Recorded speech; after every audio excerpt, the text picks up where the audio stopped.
अखिल भारतीय यादव महासभा की राष्ट्रीय core committee में पधारे हमारे सभी सम्मान्य सदस्यगण, मंच पर विराजमान महासभा के राष्ट्रीय उपाध्यक्ष ब्रिगेडियर करतार सिंह साहब, राष्ट्रीय महामंत्री गजेंद्र सिंह यादव साहब, राष्ट्रीय सचिव राम बालक साहब, राष्ट्रीय सचिव अशोक ग्वालियर साहब, हमारे राष्ट्रीय कोषाध्यक्ष अनिल जी और सभी हमारे मेंबर्स, कार्यकारिणी सदस्य, आप सब लोग आए। इस विशेष उद्देश्य के लिए हम लोगों ने आज की बैठक रखी है। इस बैठक में भाषण का कोई विषय नहीं है, केवल कुछ कार्यकारिणी की जो समस्याएं हैं और कार्यकारिणी के कुछ निदान हेतु जो विषय रखेंगे आपके सम्मुख, उनको आप अपने विचार से देख के और बताएं तो कल उनका अनुमोदन हो जाएगा। पहला तो मैं निवेदन करूं कार्यकारिणी की दृष्टि से कि अभी अखिल भारतीय यादव महासभा अहिर का राष्ट्रीय कार्यालय दिल्ली में नहीं है, जयपुर में तो है, लेकिन हम चाहते हैं कि राष्ट्रीय कार्यालय अपना दिल्ली में हो और कार्यालय के साथ साथ एक आवास भी स्थायी हो। तो एक पहला विषय तो यही रहेगा कि दिल्ली में एक कार्यालय हो महासभा का और उसका स्थायी निवास भी साथ में हो। जब तक ये व्यवस्था हम करने में समय लगे हम लोगों को, तब तक अस्थायी कार्यालय और अस्थायी निवास भी होना चाहिए। दूसरा विषय ये था कि यूँ तो समाज की बहुत सारी तकलीफ़ों के लिए हम बहुत सारे सम्मेलन करते आए वर्षों से, लेकिन नीतिगत कोई काम देश भर में जो सामाजिक संस्थाएं कोई भी नहीं कर पाई। हम अब चाहते हैं कि इसको नीतिगत विषयों पे लाएं। पहला इस विषय में हमने रखा है कि एक हमारे समाज के इसमें महासभा में हाई कोर्ट के न्यायमूर्ति भी जुड़े हुए हैं, जिलों के भी न्यायाधीश जुड़े हुए हैं, मतलब प्रदेशों के भी, और कानून के सलाहकार एलएस भारत सरकार के कानून में रहे हैं, कानून मंत्रालय में अपने गजेंद्र सिंह जी आईएलएस हैं ये भी। तो ऐसे बहुत सारे लोग जुड़े हैं, बहुत सारे वकील अच्छे अच्छे जुड़े हैं। तो एक तो न्याय की कमेटी बने, न्याय संबंधी एक कमेटी बने, पहला काम तो ये होना चाहिए। दूसरा, हमारे बहुत सारे समाज में इस तरह की तकलीफ़ें आती हैं जहाँ ताकत की ज़रूरत होती है। तो उसके लिए हम सोचते हैं एक हमारी प्रशासनिक लोगों की एक समिति बने। तो जो वो प्रशासनिक समिति हो तो वो कम से कम हमारे लोगों को, हमारी महासभा के लोगों को और समाज के लोगों को जो इसमें काम करने वाले हैं उन्हें सही दिशा, सही राय दे सकें। तीसरा विषय यह है कि इन सबके साथ साथ हमें बाहरी ताकत की बहुत ज़रूरत होती है। तो बाहरी ताकत के लिए हमने एक नारायणी सेना बनानी है। तीसरा, इन सब चीज़ों के मध्य में फ़ायदा क्या होगा, उसके लिए हमने शिक्षा की एक शिक्षा व रोजगार की समिति भी बनाने का निश्चय किया है कि जब हम लोग इन सब चीज़ों पे विचार करके कमेटियां बन जाएंगी तो जो शिक्षा से जुड़े लोग हैं, रोजगार से जुड़े लोग हैं, नौकरियों में जो हमारे रिटायर हैं, वो उस काम को देखेंगे। प्रशासनिक दृष्टि से हमारे जो अधिकारी लोग, वर्ग के लोग हैं, प्रशासनिक आईएएस अफसर हमारी समिति में बहुत सारे जुड़े हैं, बहुत सारे आईपीएस जुड़े हैं और वर्तमान पदों पर भी हैं और रिटायर भी हैं। तो एक समिति हम उनकी बनाना चाहते हैं कि रोजगार और कैरियर की दृष्टि से वो लोग हमारे समाज के युवाओं को अपना मार्गदर्शन दें। अब उसी प्रकार शिक्षा रोजगार के विषय में जब तक आगे नहीं बढ़ेंगे हम, आपका स्थायी समाज का विकास संभव नहीं है। तो स्थायी अगर विकास चाहते हो तो शिक्षा और रोजगार के प्रति हम सब लोगों को अपनी अपनी जिम्मेदारी निभानी पड़ेगी। अब इन सब के मध्य बातें करने से तो जुड़ेगी नहीं, इसके लिए पैसा की आवश्यकता रहेगी और लोगों को जुड़ाव की आवश्यकता रहेगी। तो हम सब लोगों का एक ही सूत्री कार्यक्रम रहे कि अपने बच्चों को पढ़ाने के लिए जहाँ जहाँ हमारे स्कूल समाज के हैं, हम लोग छोटा छोटा अपनी श्रद्धा अनुसार उन स्कूलों में अनुदान दे करके उस स्कूल को इतना अच्छा बनाएं कि हमारे बच्चे वहाँ पढ़ने जाएं तो पढ़ करके ठीक निकले। और जहाँ हमारे समाज के स्कूल नहीं हैं, वहाँ हमारी विचारधारा के जो स्कूल हैं, हम उनको भी उतना ही सहयोग करें। और वो भी नहीं है तो सरकारी जो स्कूल हों, सरकारी स्कूल में भी हमारे समाज के लोग अपने स्तर पर अनुदान दे करके अच्छे टीचरों की प्राइवेट रखवाने की व्यवस्था करें ताकि हमारे बच्चे वहाँ से अच्छे निकलें। दूसरा, हमारे जो बच्चे पढ़ लिख करके तैयार हो रहे हैं, उन्हें अभी तक गांव में BA MA कोई डिग्री बड़ी मानते हैं। उन्हें तकनीकी शिक्षा का भी ज़्यादा मूलभूत ज्ञान नहीं है। तो उन्हें 10वीं से ही उन्हें जानकारी कराने के लिए जो हमारी शिक्षा एवं रोजगार समिति बनेगी, जो एक तरह कैरियर समिति जो बनेगी, उसका काम एक ही रहेगा कि हमारे देश भर में 10वीं जो पास कर चुके हैं विद्यार्थी अपने अपने क्षेत्रों में, अपने अपने ज़िले में, यानी अपने अपने वार्ड में आए, सब लोग अपनी अपनी एक लिस्ट बनाएं, सूची बनावें, और उनको हम दिल्ली से अपना एक केंद्र बनाएंगे। अभी हमारे अनिल जी इस विषय को चला रहे हैं, लेकिन अभी छोटे स्तर पर चला रहे हैं। हम इसको बृहद रूप पे हम चलाएंगे तो शिक्षा कैरियर का हमारा एक वेबसाइट चलेगी, जिसमें हम अपने समाज के लोगों को निःशुल्क उसमें देने का प्रयास करेंगे। दूसरा काम, अब इनमें नौकरियों में जाने में जो तकलीफ़ें आती हैं बता तो दोगे, उसके लिए जो हमारे रिटायर अधिकारी हैं उनका मार्गदर्शन हम दिलवाएंगे उसी वेबसाइट के माध्यम से निःशुल्क। तो मैं समझता हूँ काफ़ी रास्ता आसान हो जाएगा। अब इसमें बहुत सारी कानूनी पेचीदगियाँ भी आती हैं, उसके लिए हमने न्याय और कानून एक समिति एक बना रहे हैं। उसमें वकील और हमारे जज वगैरह उसमें केवल वही समिति रहेगी, तो उस काम को वो देखेंगी। और जो युवाओं की जो मैंने बताई नारायणी सेना, आज के समय में नारायणी सेना का बहुत बड़ा योगदान है। तो उसमें हमारी जो सेना के जो लोग जुड़े हैं वो तो हम उनको अधिकारी बनाएंगे, कमांडर बनाएंगे, और हम युवाओं के 18 साल से ऊपर के लोगों को हम उसमें 18 से लेकर के 32 साल 34-35 साल तक का जो भी मिलेंगे मैक्सिमम हम उसमें नारायणी सेना में रखने का हमारा इरादा है। अब इन सब चीज़ों के विषय में बात तो मैंने कह दी, अब इसको मूर्त रूप देने के लिए जब तक आप लोगों का सहयोग नहीं मिलेगा तो संभव नहीं होगा। तो पहले हम ज़्यादा बड़ी लंबी चौड़ी बातों के विषय में हम नहीं जाते, 5 पांडव ही लड़ाई के लिए पर्याप्त होते हैं। तो हम यहाँ अभी 28 लोग जो आए हैं, ये हमारे 5 पांडव हैं। तो हम 5 पांडवों को पहले अपनी ताकत एकजुट करनी है। जब हम 5 पांडव तैयार होंगे, सेना आती जाएगी, लड़ती जाएगी, चलते रहें, कारवां गुजर जाएगा, सारे काम संपन्न होंगे। तो पहला काम हम लोगों की जिम्मेदारी होगी कि हम अपने अपने स्तर पे अपने संगठन को मजबूती की दृष्टि से अपना अंशदान भी दें पहला, और अपना निरंतर संपर्क रख के संस्था का जो हमारा सदस्यता का अभियान है उसको भी आगे बढ़ाएं। जब तक सदस्यता नहीं बढ़ेगी तो गांव गली मोहल्ले की सूचना आपको नहीं मिलेगी। अभी हमारा तंत्र राष्ट्रीय स्तर पे लगभग 13 राज्यों में खड़ा हो चुका है। 13 राज्यों में हम सतत संपर्क में लोगों के हैं, और हम धीरे धीरे इसको पूरा कम से कम ज़्यादा नहीं तो 18 राज्यों में तो हमारे यादव समाज की संख्या बहुतायत में है।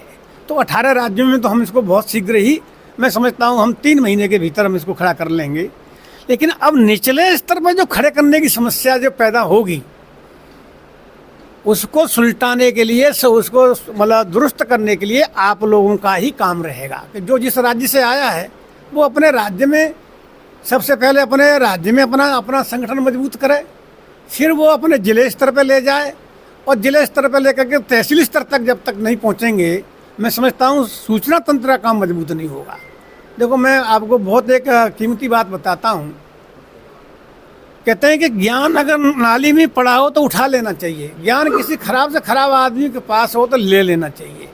हमारे सामने जीते जी हम जिस सभागार में ये बैठक कर रहे हैं, हम उस संगठन को देखते हैं। हमारा संघ RSS विश्व हिंदू परिषद के नाम से जो संगठन है, देखो इनका कोई रोजगार नहीं है, कोई कल कारखाने फैक्ट्रियाँ नहीं हैं, लेकिन संगठन की दृष्टि से वो इतने मजबूत हैं कि आज पैसे की भी कोई कमी नहीं है, ताकत भी कोई कमी नहीं है, और सरकार में भी इस ताकत है। तो हमें संघ के बहुत सारी चीज़ों से हमें सबक सीखना चाहिए कि संगठन की रीत कैसे अपनानी चाहिए। और कितने सहनशील होने चाहिए। हमारे समाज की एक बहुत बड़ी बात बता दूं, जब से मेरी 61 साल की उम्र हो गई है, यूँ तो हम सरकार में हमारे परिवार में भी सांसद विधायक मंत्री सब रहे हैं, मैं निवेदन करूँगा आपको, अभी भी हैं, लेकिन हमने एक ही चीज़ देख पाए कि कभी सत्ता के साथ नहीं जुड़े। हमारे समाज के लोग विभिन्न राज्यों में मुख्यमंत्री रहे, लेकिन मूल सत्ता ताकत नहीं, पावर से नहीं जुड़े रहे, हमेशा विरोध में ही खड़े रहते हैं।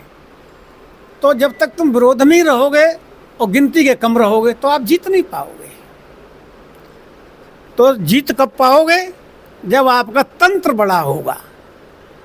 तंत्र बड़ा होने से ही आपकी विजय होगी। आज के लोकतंत्र में हम ये मानते हैं कि आज राजे महाराजाओं के टाइम से देखें, अंग्रेज़ों का शासन देखा, मुग़लों का शासन देखा, और हम 75-76 साल से अपने आज़ादी के बाद भी देख रहे हैं, जिन 1932 और 31-32 के जो गोलमेज सम्मेलन में जो लोकतंत्र को मजबूती की दृष्टि से जो संवैधानिक परिवर्तन जो अम्बेडकर साहब के हाथों से हुआ, वो लोकतंत्र न्याय के लिए, बहाली के लिए बनाया गया। लेकिन आज भी न्याय पर्याप्त संख्या में नहीं मिल रहा है जो मिलना चाहिए था।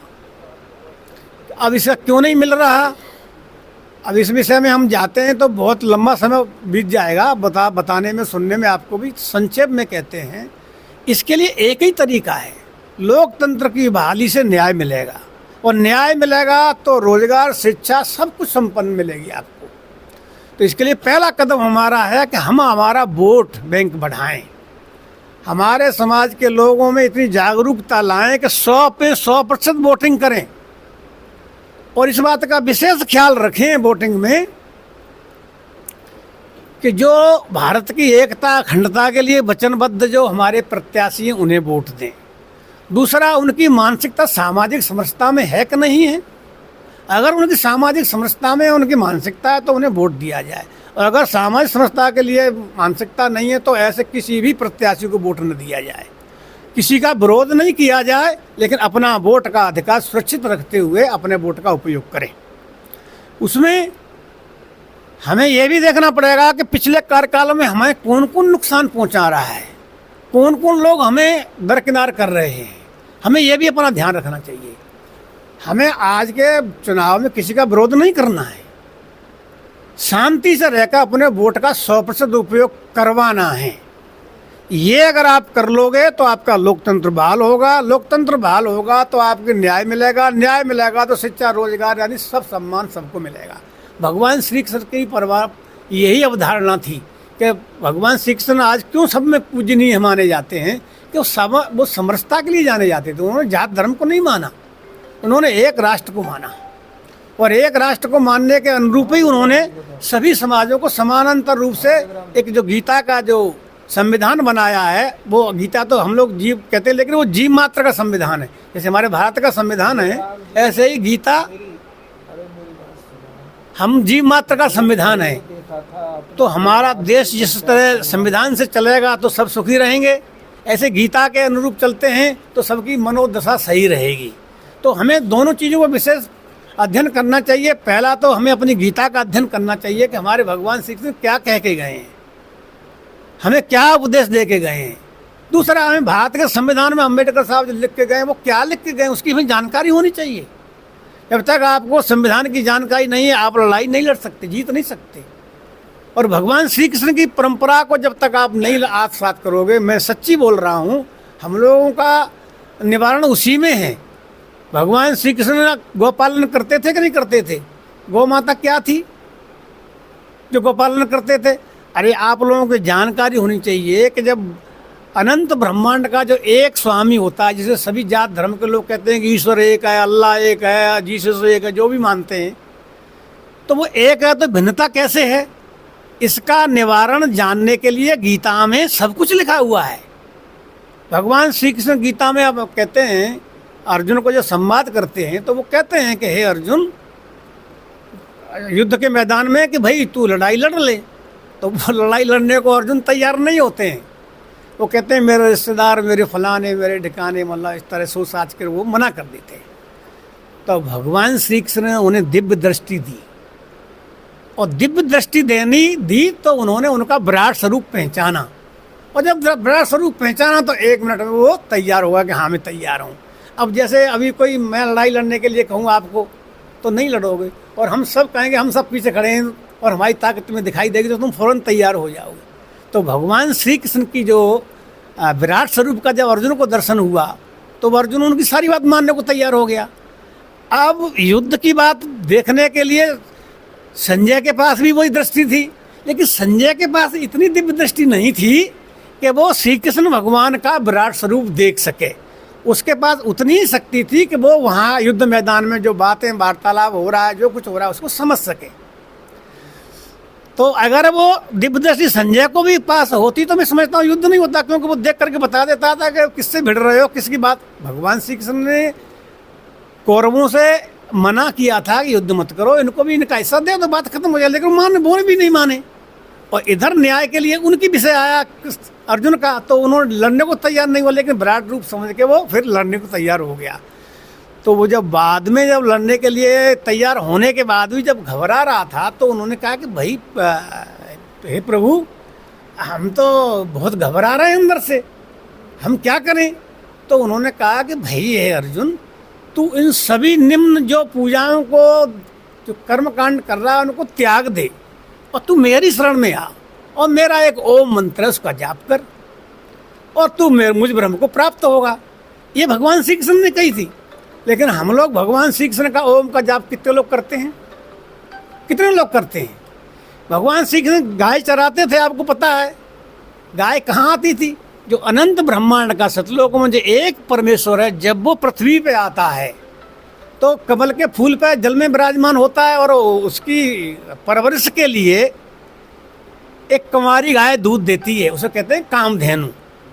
तो जो कामधेनु आप लोग सुनते हो, ये मैं नहीं बता रहा, ये यजुर्वेद में लिखा है, ऋग्वेद में लिखा है।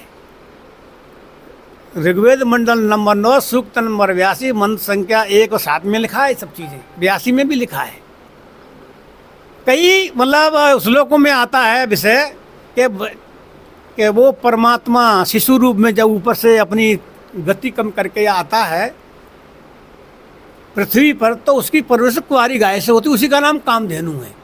तो कामधेनु इतनी महान है तो हमने अपना गोपालन छोड़ दिया। पहले इनकी जो वैल्यू होती थी गोधन गजधन बाजधन और रतन धन कान, तो हम लोगों ने जो अपना मूल पेशा था गाय का छोड़ दिया। हमें गाय अपने घर पर जरूर रखनी चाहिए, क्योंकि भगवान श्री कृष्ण की जो बात बता रहा हूँ उसमें लिखा है। और एक बात ये कि भगवान श्री कृष्ण के विचारधारा में, भगवान श्री कृष्ण जो हमारे समाज के आज दारू पी लेते हैं, भगवान श्री कृष्ण दारू नहीं पीते थे, भगवान श्री कृष्ण मांस नहीं खाते थे, भगवान श्री कृष्ण किसी को मतलब हारे का सहारा बनते थे, मतलब दुख तकलीफों को जो होती जिसको उसके साथ रहते थे, तो मदद करते थे। और हम लोग क्या कर रहे हैं, तो हमने अपने पूर्वज की एक भी बात का अनुसरण नहीं कर रहे हैं, हम वही कर रहे हैं जो कंस करते थे। तो मैं तो सच्ची कहूँगा, अगर आज सुनने के बाद भी अगर मन में विचार आ जाए कि हम भगवान श्री कृष्ण की परंपरा के अनुसार अपना जीवन जिएंगे तो दूसरे को लाभ मिलेगा। अगर हम खुरापाती होंगे तो मैं तो दुख पाऊंगा ही, पड़ोसी भी दुख पाएगा। और हम शांत सुंदर अच्छी तरह से अच्छे विचारों से जीवन जिएंगे तो मेरे देख देख के ये भी जिएंगे, पड़ोसी भी जिएंगे। तो हमें भगवान श्री कृष्ण के अनुरूप ही जीवन जीना है। अब भगवान श्री कृष्ण ने, आपको पता है, आज सब लोग जो कहते हैं सामूहिक विवाह सम्मेलन, ब्रिगेडियर साहब को तो परिचित होंगे और सुनते होंगे, हरिनारायण जी। हम देश भर में तो बात नहीं करेंगे, हम राजस्थान की छोटी सी बात करेंगे। हम हर साल 500 कन्याओं की विवाह शादी हर साल निःशुल्क करते थे अपनी महासभा के बैनर पे। उसमें गरीब कन्याओं के 21 ब्राह्मणों की भी हर साल हम कन्याओं का विवाह शादी करते थे। तो सामूहिक विवाह सम्मेलन क्यों करते थे कि भगवान श्री कृष्ण ने उस वक्त कंस की सताई हुई जो बहुत सारी बहन बेटियाँ थीं, उनको सम्मानजनक जीवन जीता, मतलब अपना नाम दिया और सामूहिक विवाह करके उनको एक मुकाम दिया, उनको अपना नाम दिया, जिससे वो सम्मान के साथ जी सकें। और हम लोग, उन्होंने किसी को पैसा लिया क्या, और हम लोग ब्याह शादी में पैसा लेते हैं। तो हमें सामूहिक विवाह सम्मेलन या दहेज मुक्त शादी करने का संकल्प लें, अगर भगवान श्री कृष्ण के वंशज हो तो। बाकी तो मेरे कोई तकलीफ नहीं। मेरी दो टूक बात है, अगर तुम यादव अपने आप को मानते हैं, कोई भी मानता है, तो भगवान श्री कृष्ण की जो विचारधारा है उसके अनुरूप जीवन जीना चाहिए। और अगर आप वो नहीं जी रहे हो फिर सुख की कल्पना करते हो तो कहाँ संभव होगी। तो ये तो भगवान श्री कृष्ण की परंपरा के अनुरूप जीवन जीने का मैं पहली बात करूँगा। दूसरा, हमारा जो गोधन पशुधन है उससे हमें बहुत पुण्य लाभ होता है। सभी पशुओं में गौ माता में इतनी सहन शक्ति, इतना प्रताप होता है कि वो आपकी दुख तकलीफों के बारे में समझती है और आपको वो निवारण करने में सक्षम है। तो हमारे घर पर सबके एक गाय हो तो मैं समझता हूँ ज़्यादा अच्छा होगा, अपने बाल बच्चों की दृष्टि से भी, घर की रोजगार दृष्टि से भी, खेती किसानी की दृष्टि भी। हम लोग किसान आदमी हैं, तो गाय के बिना खेती किसानी नहीं है। हम कितनी खाद यूरिया लगा लेते हैं, 10-5 साल उसका लाभ मिलेगा, उसके बाद वो ज़मीन भी काम की नहीं रहती। लेकिन गौ माता में जो पॉलीबोरस वायरस पाया जाता है इसके गोबर में, तो एक जगह जहाँ उसका गोबर का हिस्सा गिरता है तो कम से कम 5 मीटर के दायरे में सारे बैक्टीरिया वायरस वो सब उसके लेती है। ये प्रकृति के देन उसी अकेली गौ माता के इसमें है। तो उससे पहले आपने देखा, गांव में देखते थे ना कि भोजन करने के लिए वो लीपा पोती का जो काम करते थे, चौका, वो गाय का गोबर और पीली मिट्टी से ही करते थे। उसके बाद ही भोजन बनता था। देवी देवताओं को भोग लगाने के लिए भी हमारी माँ दादी करती थी, तो वो गाय के गोबर से उसको पहले लीप करके उसके बाद उसमें पूजा का काम करती थी। तो कितना मतलब क्यों करती थी, अब इसका महत्व समझ में आया कि उसके अंदर जो पॉलीवायरस जो होता है उसकी स्वच्छता की दृष्टि से बहुत बड़ा उपयोग है। हमारे घरों में पहले हमारी दादी खुद गाय के, हमारे घर में भैंस भी रहती थी, गाय भी रहती थी, तो वो घर में खाना बनाने के लिए गाय के गोबर के कंडे का ही उपयोग करती थी। तो हम पहले समझते नहीं थे, हम खुद कहते थे कि दादी गोबर एक सा, लेकिन वो गाय का ही गोबर इकट्ठा करके उसको और बाकी के गोबर को वो खेत में पहुंचवा देती थी। तो यानी महत्व को तो अब समझ में आया जब उसके बारे की विशेषता पता चला। तो आधुनिकता में हम लोग इतने आज अपना स्वास्थ्य खो चुके हैं। गौ माता रहती है तो गाय के दूध में भी बहुत सारे ऐसे लाभ हैं जिनसे बहुत सारा स्वास्थ्य लाभ अपने को मिलता है। तो दवा, पैसा, ये सब चीज़ बचती हैं, घर में रोजगार आता है।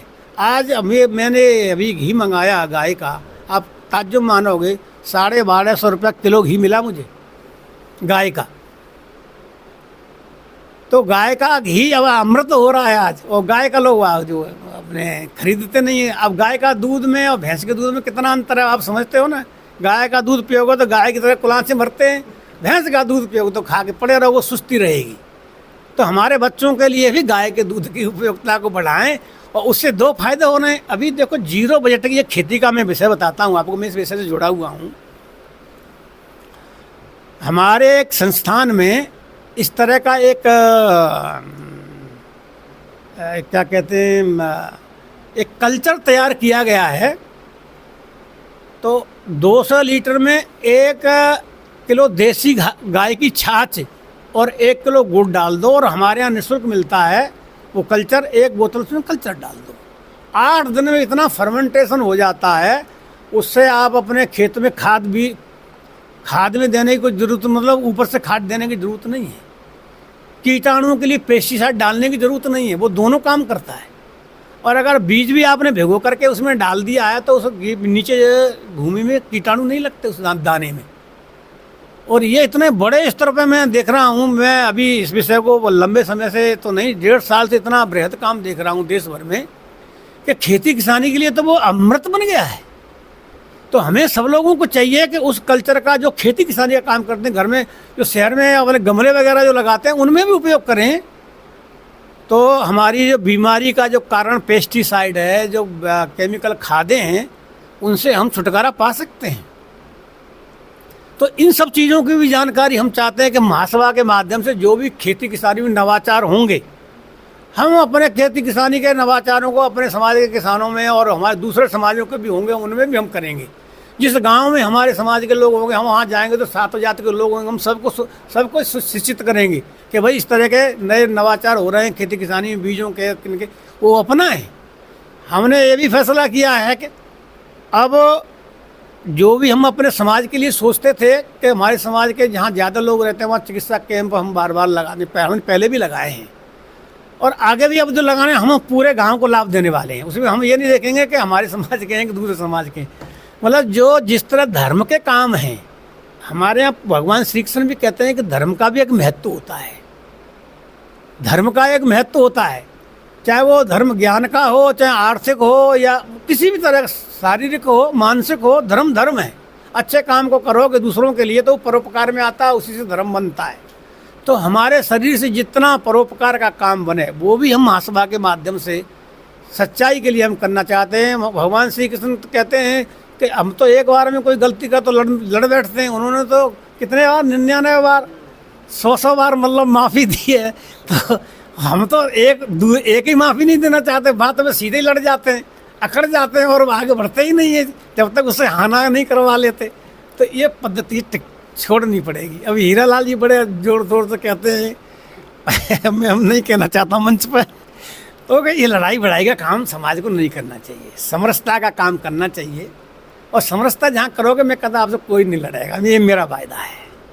सामाजिक समरसता, अब देखो मैं सच्ची कहूँ, सामाजिक समरसता क्या होती है तुमने देखे होंगे, ऋषि मुनि भगवान की पूजा करते हैं, दिन भर उसी में लगे रहते हैं। जब नेता जाता है उनके दरवाजे पे तो माला लिए खड़े रहते हैं। उल्टा काम हो रहा है। क्यों हो रहा है कि वो महाराज की भी वृत्ति है, जाति बिरादरी में एक तरफा हो गई है। लेकिन नेता जो होता है, चुनाव जो लड़ता है, वो सातों जातियों समान रूप से उनको देखता है और समान रूप से सबका वोट लेता है। तो सामाजिक समरसता में राजनीति से बढ़कर कोई चीज़ नहीं है, मैं मानता हूँ। तो अगर सामाजिक समरसता देखनी है तो राजनीतिक व्यक्ति से समझ सकते हो। ये जीता जाओ उदाहरण बताता हूँ मैं, कि खराब से खराब आदमी होगा जो चुनाव लड़ता है, वो व्यक्ति उसके पाँव में भी चला जाता है। क्यों जाता है? क्योंकि समरसता ही ऐसी है। समरसता होती तो सब वोट दे देते तो वो जीत जाता है, विजयी हो जाता है। और जब उसकी समरसता जानते जीतने के बाद समरसता खराब हो गई तो उसकी हार निश्चित होती है कि नहीं होती है? जो लोग एमएलए एमपी लड़कर के जीत गए एक बार और उन्होंने सामाजिक समरसता नहीं रखी तो अगली टाइम उनकी हार निश्चित है। तो ये सब चीज़ हमें सब सीख रहे हैं, समझ रहे हैं, उसके बावजूद भी मानने को तैयार नहीं है। तो समाज के लोगों से मैं अंतिम बात एक ही कहूँगा, सहनशील बनो, समरसता को आगे बढ़ाओ, अपने बच्चों को ज़्यादा से ज़्यादा शिक्षित करो। ब्याह शादियों में दहेज बिल्कुल मत लो, क्योंकि देखो दहेज, मैं एक और कहानी बताता हूँ। मेरा एक मित्र था और बड़ा अच्छा पैसा कमा रहा था, सर्विस में था। अचानक कुछ ऐसा हुआ कि सारा पैसा वैसा उसका बीमारी में लग गया। उसकी एक बेटी शादी के लिए थी, बेटा पढ़ रहा था, उसने बेटे को ड्रॉप करा दिया। भैया लड़का होना है, इतने बंदे इसको क्यों पढ़ाई छोड़ा दी? कि भाई साहब इसके पढ़ाई में इतना खर्चा आ रहा है, इतने बेटी की शादी करनी है मुझे। तो अंदाज़ा लगा लीजिए, दहेज की वजह से 2 बच्चे बेकार हो गए। कि दहेज की खातिर बेटी को वो पढ़ा नहीं रहा था और पैसा इकट्ठा करके शादी के लगाने के लिए कर रहा था, और लड़के की पढ़ाई बंद कर दी काहे के लिए? कि बेटी की शादी करनी है। अगर दहेज नहीं लगे, बेटी की शादी फ्री में होए, तो वो पैसे से बेटी को भी पढ़ाएगा, बेटे को भी पढ़ाएगा, और पढ़ लिख करके वो बेटी भी कमाएगी और बेटा भी कमाएगा, और अपने आने वाली पीढ़ी को भी संभालेगा। तो हम लोग कितना उल्टा काम कर रहे हैं दहेज लेकर के। तो ईमानदारी से बताओ, आपके दिल में किसी में कि क्या आप लोग अपनी शादी, अपनी बेटा बेटियों की दहेज सहित करोगे, दहेज रहित करोगे? बोलो, कितने लोग हैं कि दहेज रहित शादी करेंगे? अरे भाई जिनकी है। अब मैं इसका उदाहरण बताता हूँ। मैं देश भर में भाषण देता था कि मैं तो कहता था कि दहेज वाले भिखारियों को अपनी बेटी मत दो। मैं आज भी कहता हूँ कि दहेज मांगने वाले भिखारियों को अपनी बेटियाँ मत दो। गरीब से गरीब हो उसको सहयोग करके उसकी शादी कर दो। इसका जीवंत उदाहरण मैं हूँ। ये मैंने परंपरा अपनाई। तो मैं अपनी, जब मेरी बेटियाँ 2 थी, दोनों की शादी के लिए जब मैं सोचा तो मैं 2-4 जगह गया कि भाई शादी की बात करी। तो वो एक ब्रिगेडियर साहब, तो मैंने बस सुनाया था किस्सा, इनके अलवर में ही मैं एक चुनाव में, लोकसभा चुनाव में ड्यूटी, तो मैं गया। तो एक ने कहा कि डॉक्टर साहब की बेटी शादी के लिए हमारा बेटा जो है इंजीनियरिंग करके आया है और AN लगा है डायरेक्ट बिजली विभाग में। तो मैंने कहा ठीक है। मैं क्या लेन देन हमारे यहाँ नहीं होता? जरूरत नहीं साहब लेन देन की, तो आप तो बस। तो मैंने कहा आप जानते हो मैं भाषण सुनता हूँ? साहब बस सुन चुके हैं। तो साहब मैं उसे घर चला गया। तो उसके जब मुझे बुलाया तो बातचीत हुई, इतने बीच में उसका पिताजी बोलता है साहब हमें तो 1 रुपया भी नहीं चाहिए, लेकिन हमारे जो भाई भतीजे की शादी हुई है ना, उसका ख्याल रखना।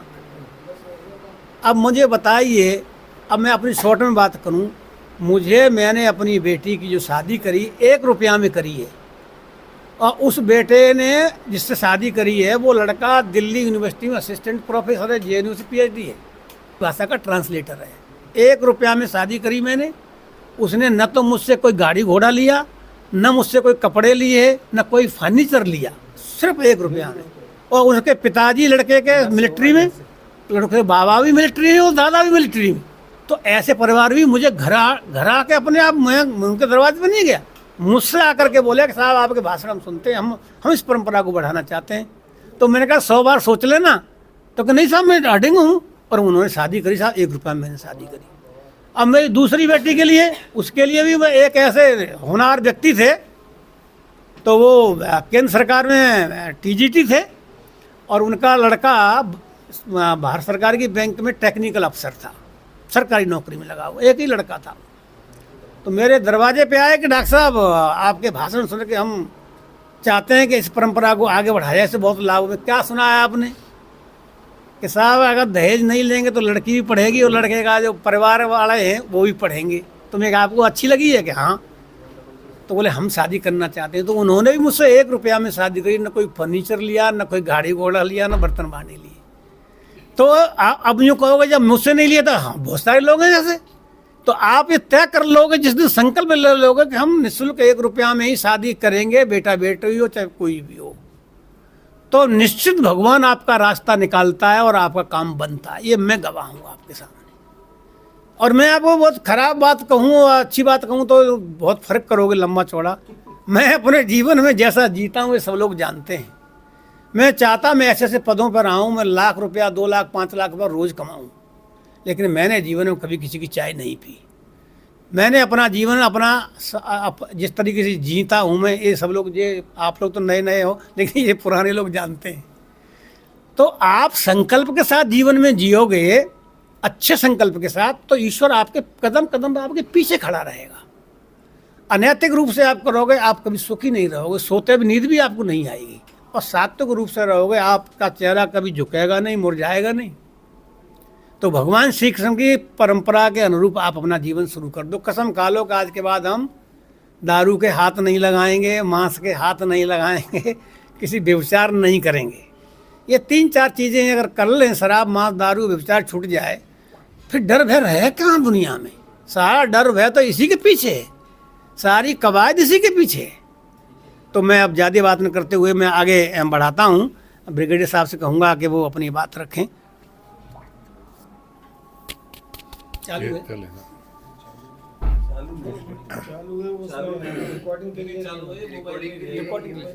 अच्छा,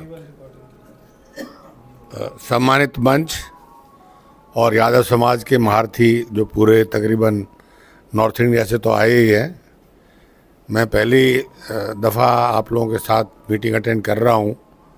जो पहली मीटिंग जयपुर में हुई थी उस दिन मैं बीमार हो गया था कि रिटायरमेंट के बाद मुझे ऐसा लगा कि ये क्या हो गया, क्योंकि मैं फील्ड मार्शल करियप्पा की कुर्सी का चौकीदार था और वहाँ घर में जाकर अपने बेटे का चौकीदार बन गया। डॉक्टर है वो, कार्डियोलॉजिस्ट। तो घंटी बजे तो बहुरानी बोले पापा देखना। तो हफ्ते के बाद मुझे कहना पड़ा बेटा मैं देखना होता तो मैं कहीं और ही चला जाता, मैं तो यहाँ देखने के लिए नहीं आया हूँ, मैं तो सेवा करवाने के लिए आया। मैं 75 वर्ष का हो गया हूँ। तो उनको भी पसंद नहीं आया। क्या करें साहब, ये असली हम लोगों के लिए, गृहस्थी के लिए मुझे लगता है कि संन्यास आश्रम यही है। जितने जल्दी आप अपने पोता पोती का काम करना शुरू कर दो, बेटा का दरवाज़ा गेट खोलना शुरू कर दो, बहुराने के लिए सब्जी लाना दूध लाना शुरू कर दो, आप सुख पाओगे। अब वो हमारे अध्यक्ष महोदय ने बहुत लंबा चौड़ा बाबा टाइप्स दे दिया। ये इनका फील्ड है। मैं आपको मैं किसान पुत्र हूँ। मेरे पिताश्री सिर्फ 8 क्लास पढ़े थे और आज मेरे घर के अंदर मेरी बहुरानी भी आर्मी ऑफिसर है, कर्नल है, बेटा भी है, भाई भी ब्रिगेडियर बन गया है। मैंने जो एक अपने जीवन का अनुभव है वो 5 लाइन में मैं आपको बताना चाहता हूँ सिर्फ, लंबा भाषण नहीं दूंगा। पहली दफ़ा प्लीज़ अपने सब बच्चों को, लड़का लड़की जो भी हो, अपना खाना पीना छोड़कर जो कुछ भी बेचा जाए बेच देना, लेकिन उनको शिक्षा देना। आने वाले समय में जो पुत्र पुत्री शिक्षित नहीं होगी या नहीं होगा, उसको मजदूरी का काम भी नहीं मिलेगा। नंबर 1 अच्छी शिक्षा। नंबर 2, मैं आपके सामने बैठा हूँ, मैं बाबा रामदेव का फाउंडर वाइस चांसलर रहा हूँ 5 साल। मुझे ओमिक्रॉन ने यहाँ पकड़ लिया दिल्ली में, वो जो तीसरी वेव थी ना, और मैं चढ़ रहा था दूसरी मंजिल। इन्होंने, डॉक्टर साहब ने वो जगह देखी है, मैं एक सांस में चढ़ जाता था इस उम्र में। लेकिन उस दिन मैं आया बाहर से तो मुझे ऐसे लगा कि कुछ निकल रहा है शरीर से। तो मैं 14 फीट पहले वाला जो मोड़ होता है 14, मैं बैठ के उधर ही बैठ गया। तो ड्राइवर बोला क्या हुआ साहब? वो बेटा मुझे चक्कर आ रहा है। सेहत को मजबूत रखो, वो तो एक बीमारी थी। पहला सुख निरोगी काया।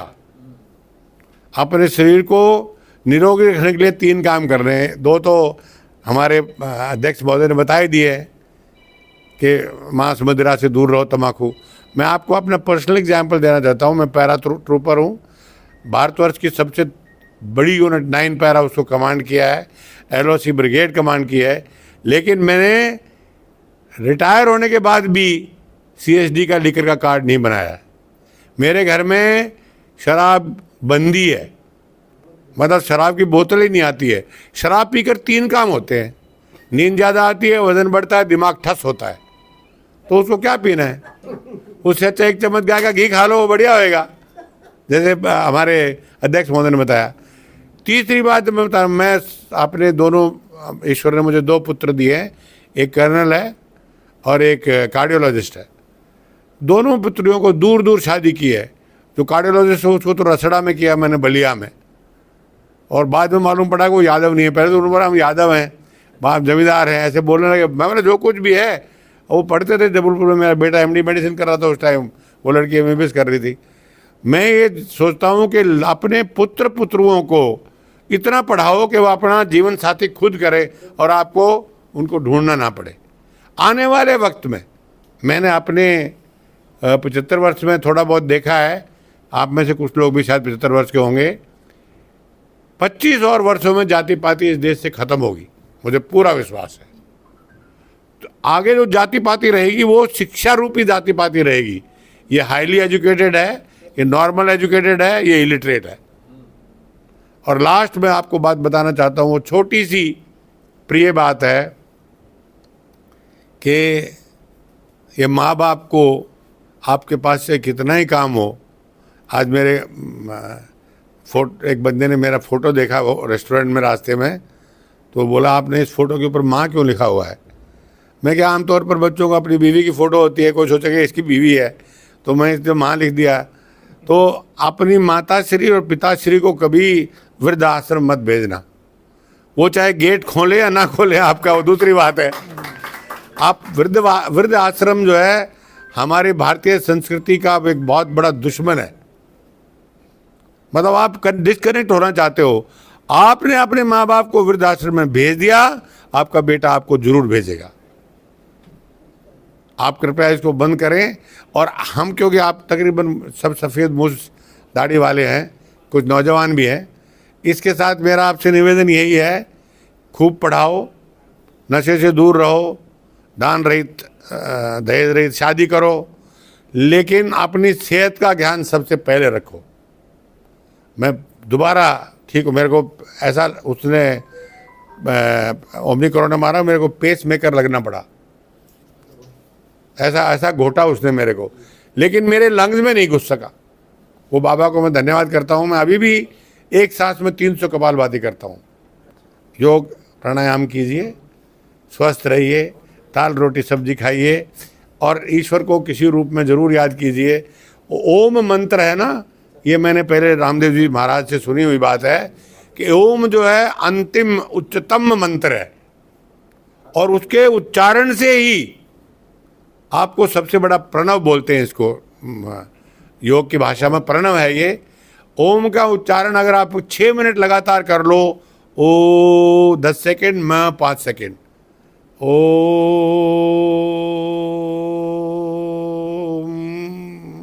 अंदर ही अंदर अर्ध आंखें मीच के इतना ही कर लो एक्सरसाइज के बाद, आप आपके फेफड़ों को, लंग्स को, जो कि आपका एयर पंप है, हवा का पंप वही है। और ज़्यादा मैं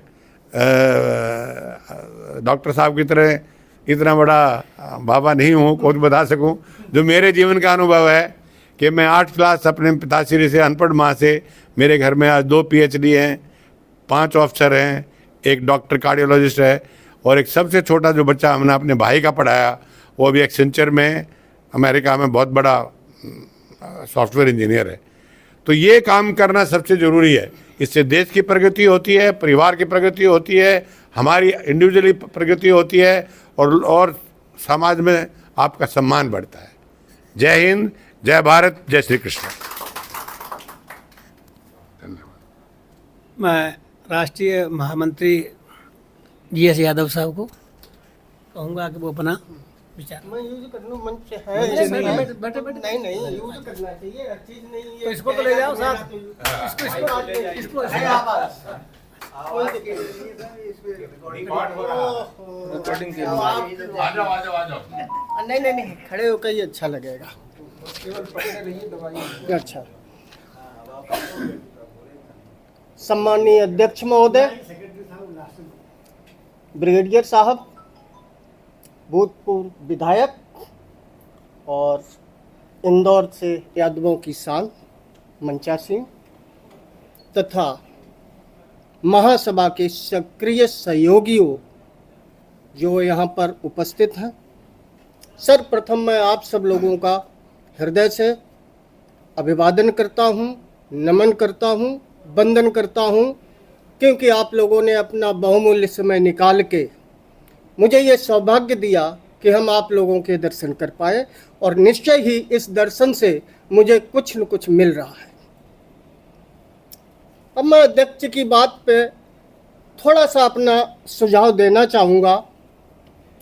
जो अध्यक्ष जी ने कहा कि हम लोग शिक्षण संस्थाओं में अपनी श्रद्धा अनुसार योगदान करें, सुझाव बहुत अच्छा है, लेकिन मेरा सा इसमें थोड़ा सा ये सुझाव रहेगा कि अगर वो महासभा के जरिए जाए तो महासभा का थोड़ा मोरल सपोर्ट मिलेगा और स्कूल उसे मिसयूज नहीं कर पाएंगे।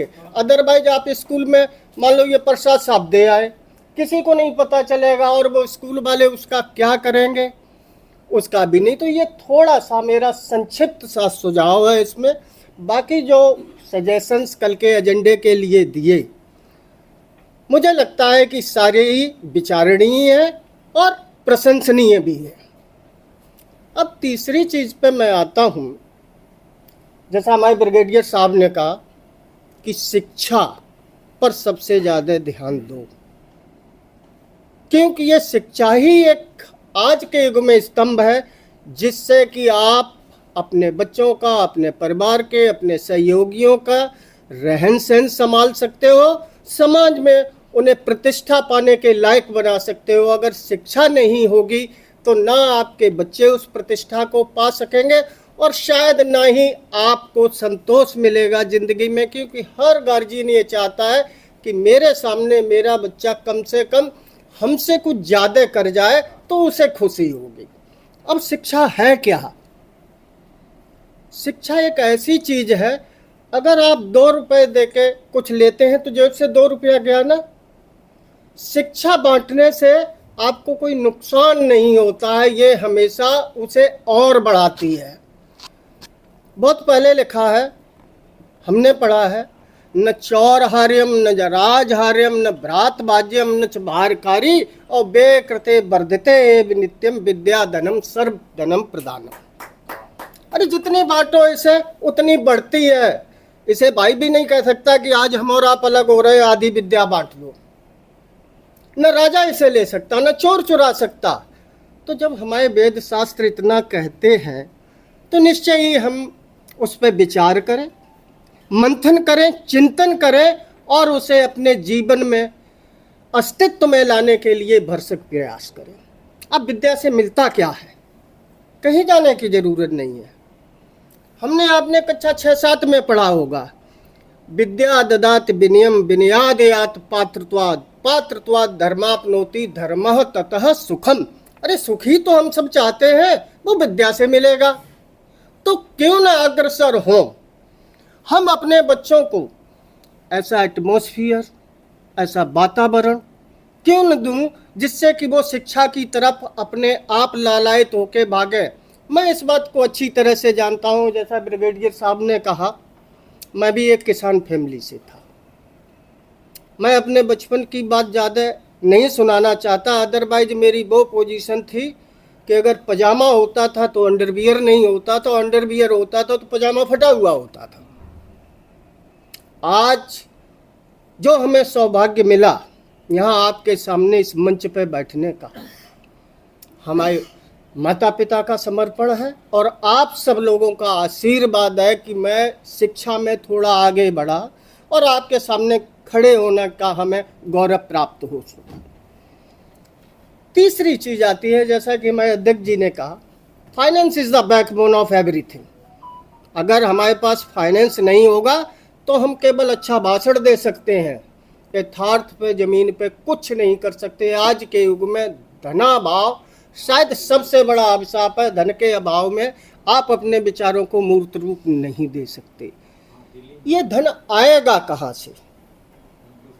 बहुत पहले ये सब हम और आप करते हैं।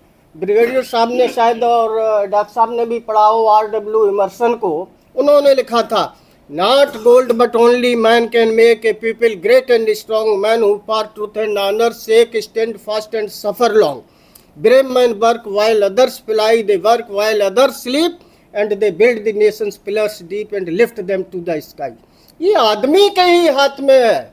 अगर वो मन से कोई काम करना चाहे, दिक्कतें आएंगी इनिशियल स्टेज पे, लेकिन सफलता उसे जरूर मिलेगी। सफलता से उसे कोई नहीं रोक सकता। इनिशियल स्टेज पे हो सकता है समाज में आप जिन्हें अपना मानते हो वो भी आपकी आलोचना करें, लेकिन एक दिन आपको विजय आपके उसूलात में, आपके उद्देश्य में जरूर मिलेगी। और आलोचना समालोचना से डरना नहीं चाहिए। निंदन्तु नीति निपुणा यदवा स्तुवन्तु लक्ष्मी समावेशत गच्छत वा यथेष्टम अद्वय मरणमस्तु युगांतरे वा न्यायात् पतः प्रविचलन्ति पदम न धीरा। जो धैर्यवान पुरुष हैं वो अपने लक्ष्य से विचलित नहीं होते, चाहे उनकी कोई आलोचना करे, चाहे कुछ करे, चाहे वो 4 दिन जिए, चाहे 400 साल जिए, इस चीज की वो फिक्र नहीं करते हैं। और जब ऐसा आदमी इस तरह के काम करता है, समाज अपने आप उसकी वंदना करता है, उसे लाइक करता है, उसका सम्मान करता है। क्यों? बहुत पहले लिख दिया, वदनम प्रसाद सदनम सहृदय सुधा मुचो वाचः करणम परोपकरणम येषाम केशाम तेन बंध्या। जो हमेशा मधुर बोले, जिनके हृदय में करुणा है, दया है, जिनका काम ही परोपकार करना है, ऐसे आदमी की कौन प्रशंसा नहीं करेगा? तो दे आर ऑलवेज रेस्पेक्टेड। थोड़ी बात आगे बढ़ाता हूँ। न्याय व्यवस्था पे हमारे डॉक्टर साहब ने कुछ कहा, मैं बिल्कुल एग्री करता हूँ। और डॉक्टर साहब हमसे बड़े भी हैं, इतना दुस्वास भी नहीं कर सकता कि उनकी बात काटूं। लेकिन आज जो दिख रहा है, न्याय कई प्रणाली थी, आज समय कम है इसलिए केवल उसी प्रसंग को उठाऊंगा। हमारे वेद शास्त्रों में और आप लोगों ने भी सुना है, एक प्रणाली न्याय में मत्स्य न्याय की भी थी। और ये मत्स्य न्याय क्या होता है? बड़ी मछली छोटी को खाती थी, खाती है और खाती रहेगी। तो इसलिए अगर हम अपने दिमाग से इस चीज को जब तक नहीं निकालेंगे कि हम समर्थ हैं, हम जो चाहे वो कर सकते हैं, तब तक हम सभी उस मत्स्य न्याय की ही भांति चलते रहेंगे, कोई बदलाव नहीं होगा। मतलब क्या हुआ? गरीब गरीब होता रहेगा, अमीर अमीर होता रहेगा। व्यवस्था को बदलने के लिए एक आपको संकल्प लेना पड़ेगा। आपको जो उस रास्ते में कठिनाइयां आएंगी, उससे सहयोग ना मिले तो अकेले भी जूझने के लिए तैयार रहना पड़ेगा। तभी आप अपने मंतव्य और गंतव्य दोनों को बदल सकते हो। हाँ, एक दफे अगर व्यवस्था में बदलाव आना शुरू हुआ, फिर तो अपने आप उसकी स्पीड जो है बढ़ती चली जाती है। कारवां एक आदमी से शुरू होता है, अगर लोगों को वो लगता है तो उसके पीछे अपने आप हजारों की भीड़ हो जाती है। तो पहला कदम कौन उठाए, who will bell the cat, वो वाली थियरी है। पहला कदम हमेशा हमें आपको ही उठाना है। क्यों? इस संस्था के अगर आप सक्रिय सहयोगी हैं तो ठीक है, आप अपने घर में 24 घंटे में 14 घंटे देते हो, 10 घंटे सोते हो, वहाँ 1 घंटा वहाँ से निकाल लो, सोना 9 घंटा कर दो। वो 1 घंटे का समय आप जो है इस संस्था के काम के लिए दीजिएगा। कैसे दो? ठीक है, जो गांव में रहते हैं वो परिवार में, गांव में और उसके बाद अगल बगल के गांव में थोड़ा थोड़ा प्रसार और प्रचार करें। आरएसएस में एक बहुत अच्छी बात रही, मैं भी आरएसएस में रहा हूं और मैं सेवा भारती का हरिनगर का महामंत्री था। आप 10 आदमियों से बात करें, अगर एक भी आपने उनमें से अपने पक्ष में कर लिया तो यू आर गेनर, आपने कुछ पाया। और अगर मान लो आपको 10 में से एक भी नहीं मिला, पड़ाव को वहां रोको मत, आगे बढ़ाओ। और 10 में नहीं मिला 100 में मिलेगा, 100 में नहीं मिला 1000 में मिलेगा। एक दिन आपके साथ वही लोग होंगे जो आपसे बिल्कुल विरक्त थे। तो प्रयास है, प्रयास करते रहिए, चरैवती चरैवती, चलते रहिएगा, रुकिए मत। एक चीज मैं और कहना चाहूंगा, मैं धर्म वगैरह पे ज़्यादा जानता नहीं हूँ, लेकिन अगर मैं गलत नहीं हूँ तो ऋग्वेद में बड़ा अच्छा लिखा है, और केवल 4 शब्द हैं गिनती के, धर्मम चर कर्मम कुरु। कोई दिक्कत नहीं आएगी। धर्म पे चलते हुए अपने कर्म को सत्यनिष्ठा से करिएगा। कोई ऐसी मंजिल नहीं है जो कि आपसे दूर हो, जिसे कि आप प्राप्त ना कर सकते हो। इसका जीता जागता उदाहरण में एक खितेर फैमिली से, जिसके पास कुछ नहीं था, सौभाग्य है कि हम आपके सामने यहाँ खड़े होके आपसे बातें कर रहे हैं, और क्या चाहिए। और डॉक्टर साहब ने वो आधा दोहा पढ़ा था, गोधन गजधन बाजधन और रतन धन खान, जब आवे संतोष धन सब धर दूर समान। एक हर चीज की एक सीमा होती है। जब सीमा टूटती है, जैसे अभी नदियों की सीमा टूटी, बाढ़ आ गई ना, उसी तरह से एक वो सीमा में रहते हुए जितना आप कर सकते हो उस हिसाब से काम करिएगा। जरूर इट मे टेक टाइम। जो काम आप 5 दिन का सोचते हैं वो 15 दिन लग सकते हैं, लेकिन सफलता जरूर मिलेगी। और जब ये सब कर लोगे तो हमारा समाज पागल नहीं है, हमारा समाज बड़ा प्रबुद्ध है, सबको अकल है। लिखा था किसी ने, whenever a noble deed is wrought, whenever is spoken a noble thought, our hearts glad surprise to higher levels rise। जब कोई अच्छा काम सोचा जाता है, किया जाता है, तो देखने वालों को भी खुशी होती है, बशर्ते काम अच्छा हो। और फिर समाज क्या कहता? Honor to those whose words or deeds thus help us in our daily needs and by their overflow raise us from bondage low। फिर वही आदमी जो आलोचना करते हैं आपके सम्मान में आगे पीछे घूमते हैं और 10 जगह कहते हैं कि नहीं, इस शख्स ने ऐसा किया है। तो हम प्रेरणा ऐसी चीजों से लें। एक चीज और थोड़ी सी अभी दिमाग में आई, जो कि मुझे भी पिंच